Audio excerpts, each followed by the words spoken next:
இன்றே டவுன்லோட் செய்து உங்கள் ஃபேவரட் ஷோக்களை என்ஜாய் பண்ணுங்க. எல்லா இடத்துலயும் தேடி பார்த்துட்டேன், அவங்கள காணுமாமா? நானும் பார்த்துட்டேண்ணே, எங்கேயுமே இல்லை. வேற எங்க தான் போயிருப்பாங்க?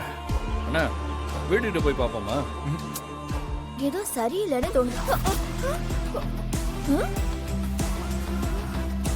ஏய்,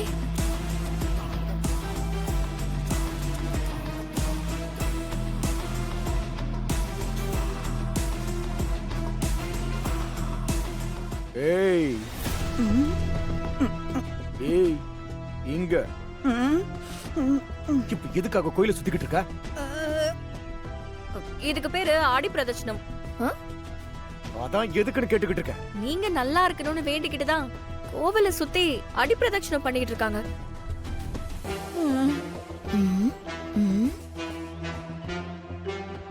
ஏன் இது அவ பேச மாட்டாளா? அவங்க மௌன விரதம். மௌன விரதமா? எங்க அக்காவா? இதெல்லாம் ரொம்ப வித்தியாசமா இருக்கே. விரதம், அடி பிரதட்சணம்.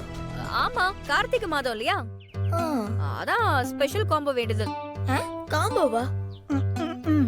இல்ல இப்ப எனக்கு என்ன குறைன்னு கோயில சுத்த வந்திருக்க? மாமா கேக்குறாருல, சொல்லு சொல்லுக்கா.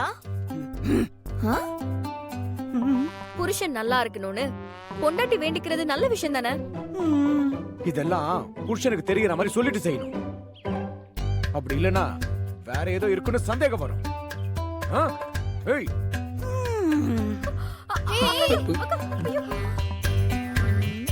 அக்கா, இதெல்லாம் உங்களுக்கே நியாயமா இருக்கா?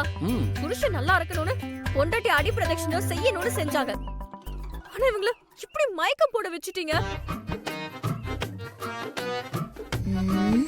இந்த வேண்டுதல் மட்டும் பாதியிலே நிறுத்திட்டா உங்க உயிருக்கே ஆபத்து, தெரியுமா?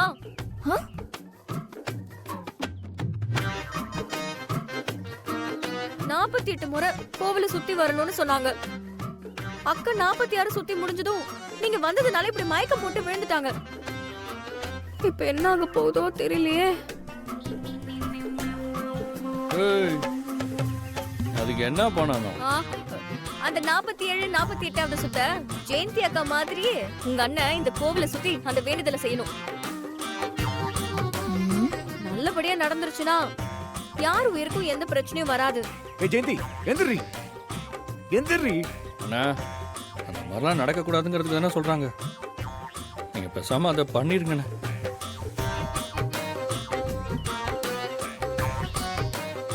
இருங்க கடவுளே, அப்ப விரதத்தை நான் கண்டினியூ பண்றேன்.